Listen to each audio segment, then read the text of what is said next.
Ja porobić, to fajnie, nie? Kurwa, tam się porobić. Teoretycznie tutaj mamy salę, w której są prowadzone różnego rodzaju zajęcia. Jest. Już tam.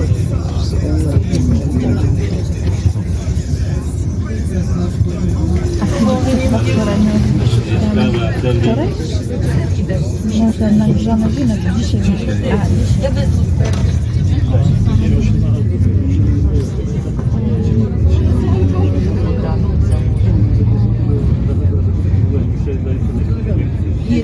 Słuchaj, ale słuchaj, nie. Słuchaj, były święta.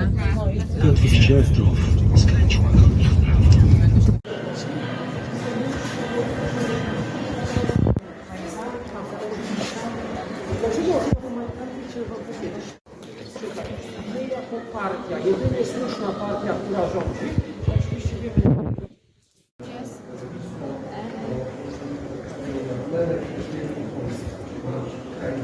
są zdjęcia z Westerplatte, po lewej stronie poczta Polska w Gdańsku i to jest właśnie budynek Poczty Polskiej. Po prawej stronie mamy jeszcze raz szybkie z Polsztajna. Film oczywiście z rozszywania z Polsztajna. Dokładnie różnic nie ma. Dobrze, zadam Państwu inne pytanie i to na to proszę rzeczywiście odpowiedź. Dlaczego Radio were giving reports of army victories to keep up civilian morale. Of the progress of the war outside the city, we received only false reports. Suddenly we knew the truth. On the 10th day, soldiers started flooding back, retreating. Warsaw was almost surrounded.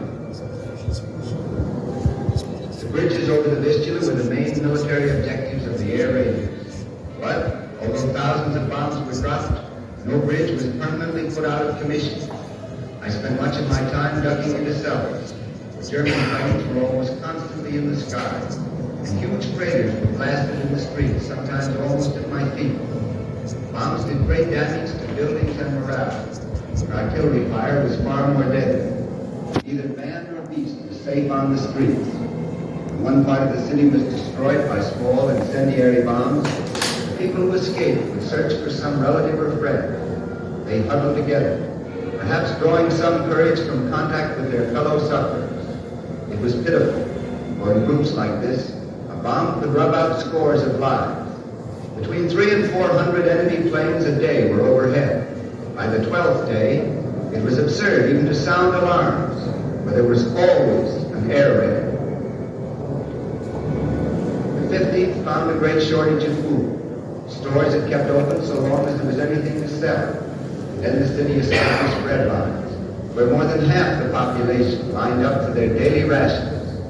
People were constantly moving, sometimes saving the least useful but most prized possessions from the debris of their homes.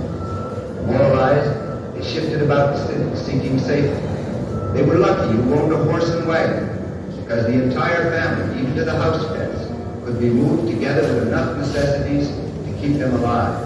But any sort of vehicle would do. While a few carted unnecessary things, most of the refugees saved their bedclothing, almost by instinct. By this time, the German Air Force, which had outnumbered the Polish planes by 20 to 1, had left not a defending ship in the sky. The German planes dived low over the city as they attacked. Polish anti-aircraft batteries actually made many direct hits. About 50 German planes, all told, were brought down while I was in Warsaw.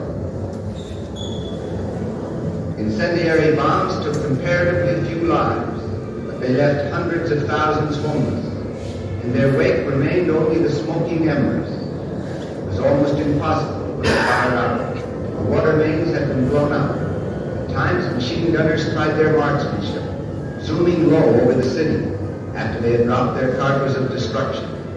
A new type bomb appeared, 500 pounders, with delayed action fuse. Each afternoon, at 5:30, enemy air squadrons would drop incendiary bombs. By nightfall, whole sections of the city would be blazing. At night, I roamed through the city, photographing blocks of closely packed apartments, which were in flames. Blackouts were completely ineffective. The fires lighted up the city for miles around.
Tak, bo tak jak ta Ukraina tworzy.